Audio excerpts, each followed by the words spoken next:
In this video, I want to show you why your tracks don't sound good and give you a tool out of this, how you can make them sound better in the future. So what's the root of this problem? The root of this problem is that we tend to compare ourselves to pro artists out there. So if we have a look into my Spotify, you see like a lot of great artists like Lunatica, Morse, Telemasca, Virtual Light, Spectrasonics, Alpha Portal, Kilowatts, Electric Universe, Tristan, and so on and so on. So there are many artists we tend to compare our music with, which have years and years of experience. And actually, everything boils down to taste, because your taste is what shapes your music. I mean, there are certain things you like and certain things you don't like. And because of your taste, you admire to be like certain artists. Sounds like a bad thing, or because the taste is actually what demotivates you, what frustrates you, where you say, oh my god, it doesn't sound like Asterix, or it doesn't sound like Tristan, or it doesn't sound like Avalon. And I say no. Taste is actually a very, very good thing for your music production if you use it the right way. And I have a very, very special announcement for you guys.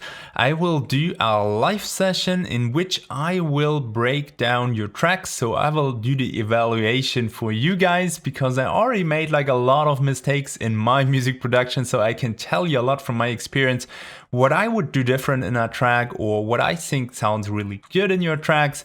So if you want to take part in that, then I will link up here to a website and also in the description box below, in which you can register and send me your track.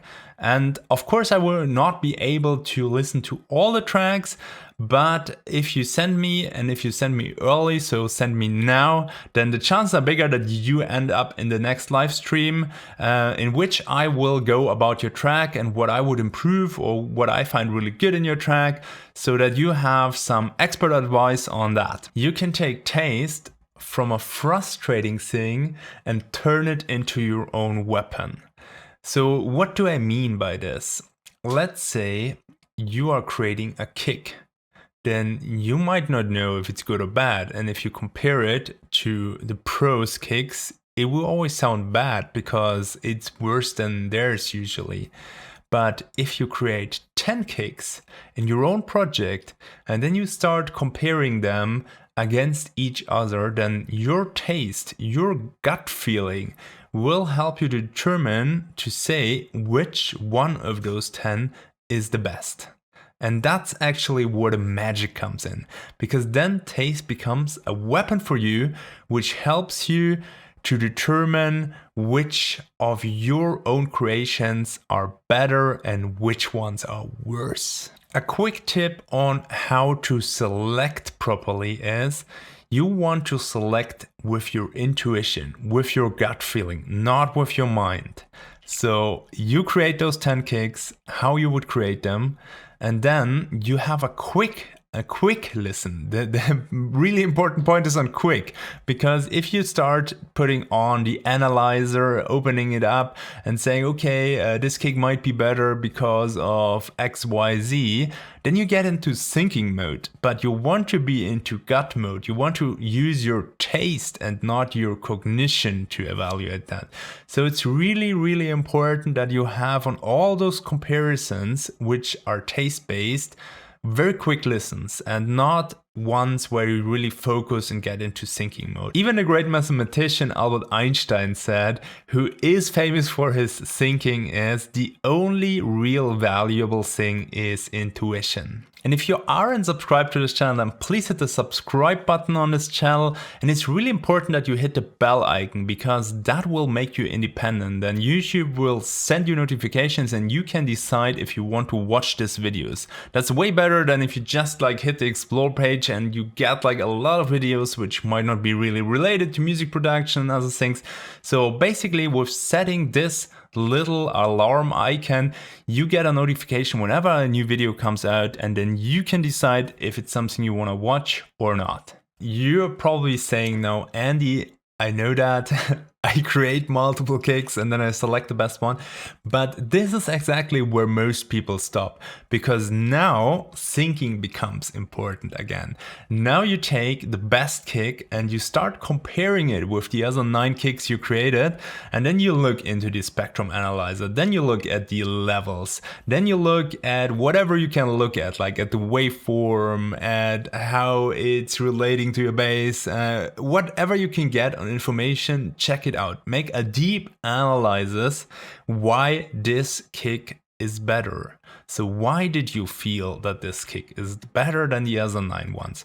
And then a second magic thing happens, because we have like a really big neural network in our gut. And the more we train it, actually, we train it with information.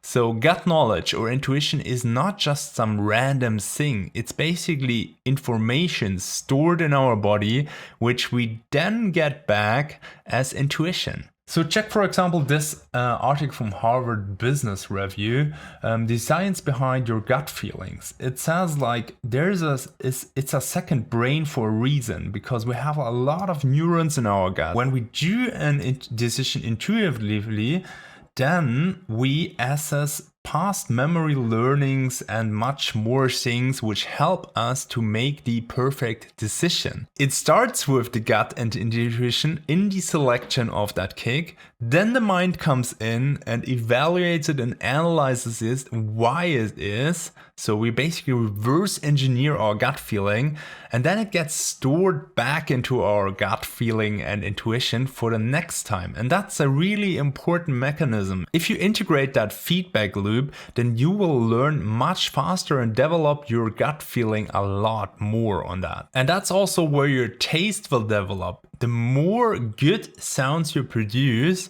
the more you will notice what actually sounds bad. So if you like this video, then please hit the like button. That helps me to spread this video, and you're supporting this channel with that. To give you a few examples, when I started making music in the beginning, I had a lot of sounds in it which I wouldn't use anymore today. And this developed actually because I had a coach and mentor, as you know, and he told me a lot of times, this is actually not a good sound because of AB. And after a while, I switched from that process also to evaluating things on my own. And the further you go down that rabbit hole of music production, you will learn new things. So for example, just recently I mastered my own tracks. Usually I send tracks for mastering to labels, and I still will do that.